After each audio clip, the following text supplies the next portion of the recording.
Hi, everybody. Welcome to God's Men of Influence. Today's show is going to be on the 5 practical tips for parenting. And I got our marriage family therapist, Mark Howerton, in. And we were going through a lot of this stuff before the show started. And, you know, bottom line is I have 4 kids. And I get accused sometimes of being too easy on them. Other times I'm too hard on them. And I really don't know. I mean, you know, we learn from our parents, and my dad was a great dad, and he lectured me a lot, but you know, I'm sure he was weak in other aspects of it. I just know that I thought he was a good dad, and my mom was a great mom, so I do the best I can. But my wife comes from a different family, and she's got all different ways of doing things. Sure. So there's issues there that both, I think, are probably okay, right? And you just kind of have to learn how to define those, work together as a couple, because parenting is really meant for 2 people at the same time. And so, Mark Howerton, you have 5 tips. What are those 5 tips? Yeah. And then can you explain them all in detail? And I know you got 4 kids too. I got 4 kids too. So yeah. And the hope is that these come from a very practical perspective. Yeah. And okay, how's your parenting, by the way, before you give us all the tips? Yeah. You know, I think I'm doing okay. I think I pride myself in first of all, in all things, practicing what I preach. So if I'm putting something forth, my hope would be the filter of my life is one that you can check these things. So hopefully I'm not just saying, hey, here's what you all should do, and meanwhile I'm not doing it. So practically speaking, these are things that I work really hard to do, and I found great fruit in it. Again, that's the wild thing is these things work. It's amazing that subtle little differences that I make in how I approach my kids or how I approach a discipline situation really has a positive impact. So I'm wanting to give real practical tools in that. So okay. Yeah, I give myself a solid A-. All right, I'll take it. I'll take it too. Right on. You're welcome to come here and give us some tips. Well, cool. Well, here you go. Here's 5 of them. The first is I call it discipline math, and so we'll talk through what it means to just have a very systematic approach in understanding how we discipline our kids. Second is our state of mind. How are we approaching the discipline moments? That'll be the second tip that we'll give. The third is choose your battles. You got to know what battles are worth fighting. The fourth tip is give lots of yeses, but when you say no, mean no. So we've got to hold that line pretty firm. And then lastly, it's being a united front with your wife. You guys are a team in this. There's not just you as a disciplinarian or she as a disciplinarian. You guys are a united front. And that's a huge part of this is how we get on the same page and what our expectations are. Yeah. So let's just define those a little bit then. Great. Let's unpack them a little bit. Yeah. So the first, I got to say this first of all. The whole idea of disciplining and the misconception of disciplining is that discipline simply means teaching. It is shaping the natural God-given personality and character that these kids have, that our kids have. We mistakenly think that discipline means consequence or punishment, and it really doesn't. There may be consequences as a part of their behavior, but it's not punitive. Punishment invokes punitive. Punishment invokes a shameful reaction to our child's poor choices. There are consequences to our choices, and we need to realize that by enforcing those consequences in the act of discipline, we're shaping who they are becoming. And really the reason that I think this is so important for this audience, anytime I have an opportunity to speak about parenting, I will, because guys, we have a crisis on our hands. We are becoming what I call a narcissistic nation. And you hear that word a lot, narcissism, this whole idea we're becoming so self-absorbed, people who have just anxiety about how their profile looks on Facebook or Twitter, or whatever it is. Like kids who spend hours and hours of time curating a selfie to make sure that they look right, into the world's eyes. And so it's really created almost like the psychosis of narcissism. And the way it starts in the home, or one of the ways it starts in the home, is when a child is not disciplined. So check this out. If a child is not disciplined or is very loosely disciplined, then all of a sudden the kid begins to realize, I can do whatever I want to do. I don't have to adhere to certain standards. Secondly, they begin to think, you know what? My way is preferable.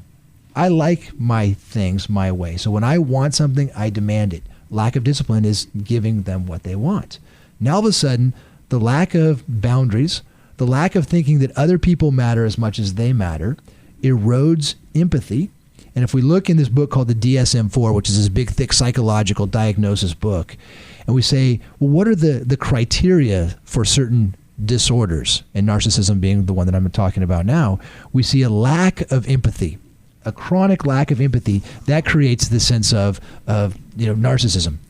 The next layer, if that continues to go unchecked, the next layer, check it out, is sociopathic. So if we look in this big book called the DSM, it's a sociopathic behavior, the inability to show empathy. That's why people who are sociopathic murderers have no regard for what they do. So it's very important. I'm not saying that if you let your kid have a candy bar before dinner that they're going to become sociopaths, but we have to realize that the shaping of who they are, we're shaping their character and becoming who we ultimately want them to be, who God has created them to be. So that's not necessarily... This one's pretty important, pretty big deal. Yeah, so that's not necessarily like a gene that they have. They develop it. And most of the time, it's your parents. It's the parents' fault. I mean, right? It's everything the parents allowed. At what age does that actually start happening? So early, because we see in children want to connect with their parents. That's a natural way that we come out wired, but we also are instinctively selfish. And some people say, hey, that's the fall of man. We're instinctively selfish. Sure, that's an aspect of our humanity in my conscious state. But unconsciously, we're selfish because we are surviving. So for a child to cry because he's hungry, meaning a 3-month-old or a 6-month-old, that's appropriate. That child needs to say, hey, I need to eat so I don't die. That's part of their development. But if that continues to go unchecked and it moves from the natural expression of physical need, I need to eat so that my body can grow, like a 3-month-old or a 6-month-old crying, to a 9-month-old or a 12-month-old who says, I want the toy or I want the candy or I want the thing, and they're given that instills that idea of my way always wins. And so discipline, that's why I'm saying we are shaping their character. Yeah. Helping them understand there are things that are appropriate needs so that you can be safe and so you can have food and you can be healthy. And there are things that are not acceptable. And entitlements, a lack of empathy, selfishness, narcissism, rudeness, those are not okay. And those begin to get shaped 9 months, 10 months, 12 months. So it's important that we start, very, very early being very hands-on in how we're shaping our kids. So let me give you some of these tips. Sure. Cool. So the first, I call it discipline math. And the idea is that it's a simple equation, A plus B equals C. And each part of those have a specific meaning. So the A is we clarify our expectations. So we say, here's what we're going to do today. Here's the rules. Here's the household standards. Here's what you're allowed to do, what you're not allowed to do. That is crystal clear. We don't want our kids to live in ambiguity. We want them to know very clearly what we expect of them, behavioral norms and standards. That's A. From A, we then move to an opportunity to warn them. If a child is stepping outside the boundaries or missing the standard we have for them, then we can give them one warning in this sort of way. We'd say to a young child, 1 or 2 or 3 or 4-year-old, we'd say, looks like you're having a challenge here. Why don't you try again? Let's start over. It doesn't seem like a good idea. So that's a warning. And then if they continue the behavior, immediately we have a consequence. So we don't go round and round forever with our kids. We clarify the expectation, we give one warning, and then we have immediate consequence. Because the objective is we're shaping them to holding the standard that we're disciplining them for. So when I see parents who just say, I argue with my 3-year-old, we go round and round about something. I'm like, no, you don't argue with a 3-year-old. Yeah. Never. There's no argument. You are the authority in their little minds. You are this giant being who holds the keys to the universe as far as they know. Yeah. And so you need to use that authority you have to say, this is now going to stop. How we do that, again, there's some subjectivity, and we could have, we'll touch on a few of these ideas, but if that looks like taking away the privilege, it looks like timeout, it looks like removing them from that activity, but there's some immediate consequence in those moments of activity. Okay. So that's the first thing is just have crystal clear, here's the expectation, here's the warning, and then here's the consequence. The second is our state of being. I call it CFCF, and just kind of as a little an acronym to remind us how we should be. Because guys, I know full well how easy it is to lose our cool, right? It is for me. I can lose my cool so easily. I tell the story of having an afternoon that I was watching both my kids back when I had 2 kids. And I had a 1-year-old and a 2-year-old. We're pretty close in age, about 14 months apart. And my 1-year-old was taking a nice nap, and I put my 2-year-old down at the same time. And I thought to myself, oh my gosh, this is so easy. You know, I don't know what my wife complains about. Like, they're both in their beds. You know, I'm checking my email. You know, I'm doing some stuff around the house. And all of a sudden I hear a little bit of, you know, movement back in their bedrooms. I'm like, oh, they're fine. They'll just hang out back there. So I leave them there for another 10, 15 minutes and do my own thing. Finally, I'm like, all right, let's go check on them. I go into my daughter's room, who was my 1-year-old at the time, and she had just blown up her diaper like nobody's business. Like, it was like just World War III blew up in her diaper. And she pulled herself up on her crib because I left her in there for 10 or 15 minutes, total rookie mistake. And she somehow loosened her diaper, and maybe it was just the sheer weight of this mass in her pants, fell down to her feet, and then she was just like stomping in it, like she was making wine or something, like squishing it and all together, and then painting her body with it. It was just this horrible, classic mess of just poop storm. And then about that time, I'm in there, grabbing some wipes, trying to get her out of it. My 2-year-old, my happy little bouncy little 2-year-old boy, Jafta, comes bouncing down the hall. And I say, Jafta, get out of here. India just totally blew up her bedroom. And she pooped in her bed. And he turns around and he said, so did I, and runs back to his room. And so sure enough, in that one afternoon of glory, I went from, you know, glory to the pits of just from having 2 kids poop in their beds, not just in their pants, in their beds. So total poop storm. But anyway, all I have to say, I tell you that story to say how quick my attitude changes. I go from thinking I've got the afternoon to myself. This is great. I'm totally in charge of what's happening here. And then I'm literally in it, you know.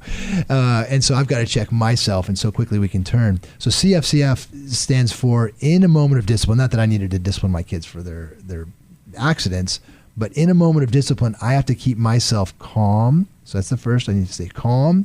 I need to stay firm. I need to stay consistent. And I need to follow through. Calm, firm, consistent, and follow through. And here's what I mean by firm. So, you know, I think this will work. If my child is acting out, doing something that they know they shouldn't do, for me to come down to their level, really stay calm, come down to their level, literally lower myself down, either get on a knee or bend way down, hold them by their shoulders, not in an aggressive, hurtful way, but hold them by their shoulders to have their eye contact, eye to eye with them. And I say in a firm tone, excuse me, that is not acceptable. We're going to stop that behavior right now. That firmness, that connection, that calmness, that got their attention. So often we train our kids to ignore our voices by shouting, stop that, don't do that. And we end up doing that over and over again, and the kids just keep doing it. Yeah. So we have to check ourselves physically and emotionally, position ourselves where we are in 100% connection with them, holding them by the shoulders. This is not okay. This stops now. And we have that firm, consistent tone. And then consistency so that they know what the standards are. Again, we consistently hold that standard, and we have to follow through. We have to be able to say, when I do the thing or say the thing, here's the reaction out of that. And so we need to be consistent in that. Too often parents read a book or come to one of my workshops and think, we're ready to go. We're going to be awesome parents. Yeah. And they do it for about a week.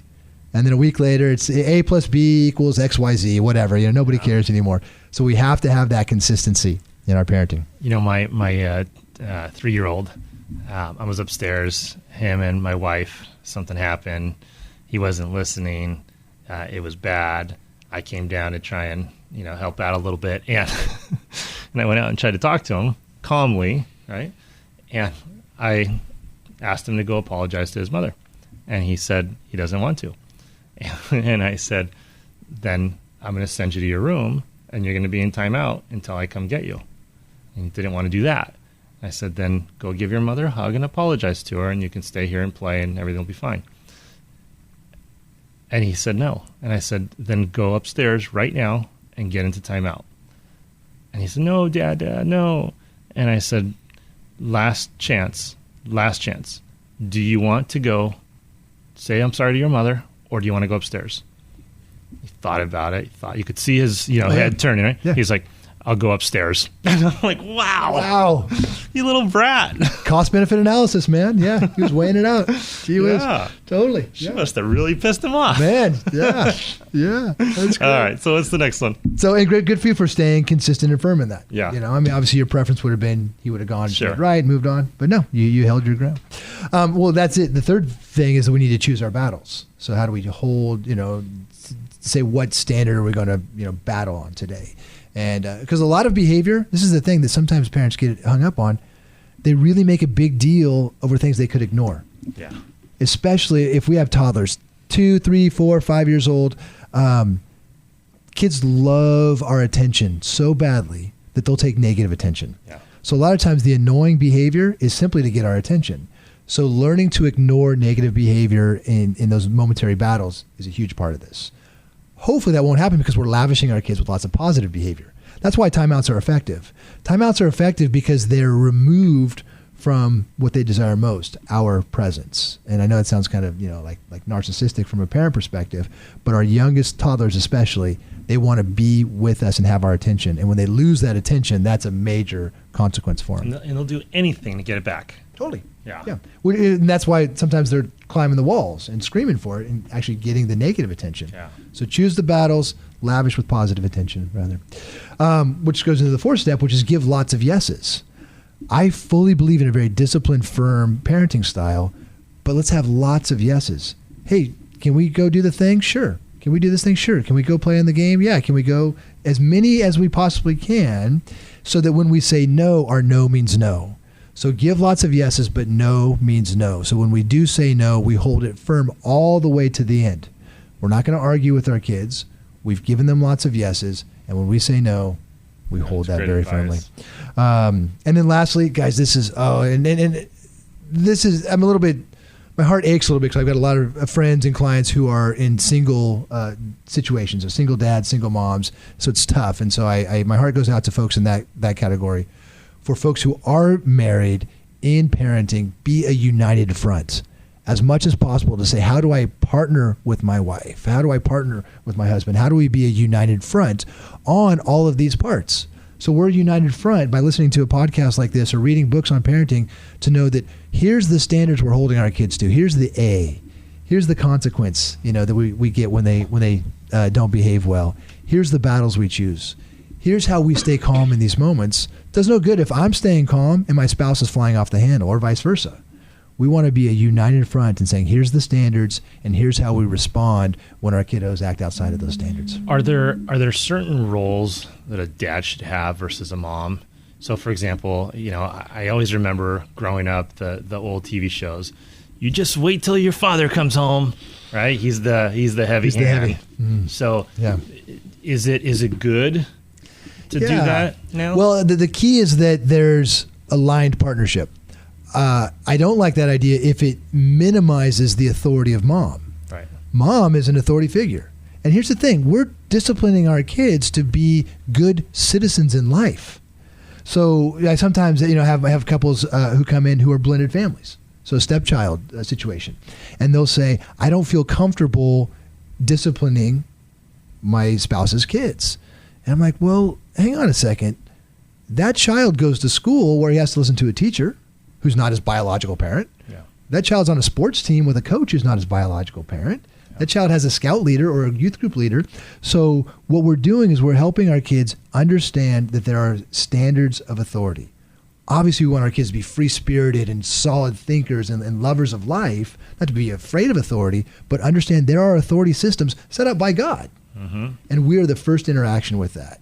So I would encourage that family to say, listen, Mom, if there are some heavy things that need to be dealt with by Dad because he holds more of a firm role, okay, so be it. But don't let that be because you aren't comfortable as a disciplinarian. Yeah. You are an equal partner in this relationship. That makes sense. So, yeah. I think another show we're going to have to do real soon is blended families. Love that. Yeah. That'd be a really good one. Yeah. Definitely. Well, Mark, thank you again. Appreciate it. And if somebody wanted to get a hold of you or look you up, how can somebody do that? That's great. Just go to my name is my website, so markhowerton.com, and would love to look for your emails or calls and see if I could be a help. And for all you guys too, we'll have all of Mark's information on our website. Just go to godsmenofinfluence.org. And you'll be able to see this video along with a bunch of other stuff there as well. Also, if you're on social media, just go to God's Men of Influence on Facebook and hit the like button. You'll be able to see everything we do there. Just help support as well. And don't forget, if you're on iTunes, if you're an iPod, a podcast junkie, go to iTunes or Stitcher or SoundCloud or wherever it is you go. Look up God's Men of Influence, and we'll have all of our stuff over there. And if you are on iTunes, we'd really appreciate it if you could leave a 5-star review and a comment as well. It helps a lot with all the rankings. Thank you so much. Remember, be blessed, be joyous, and be welcome to God's Men of Influence.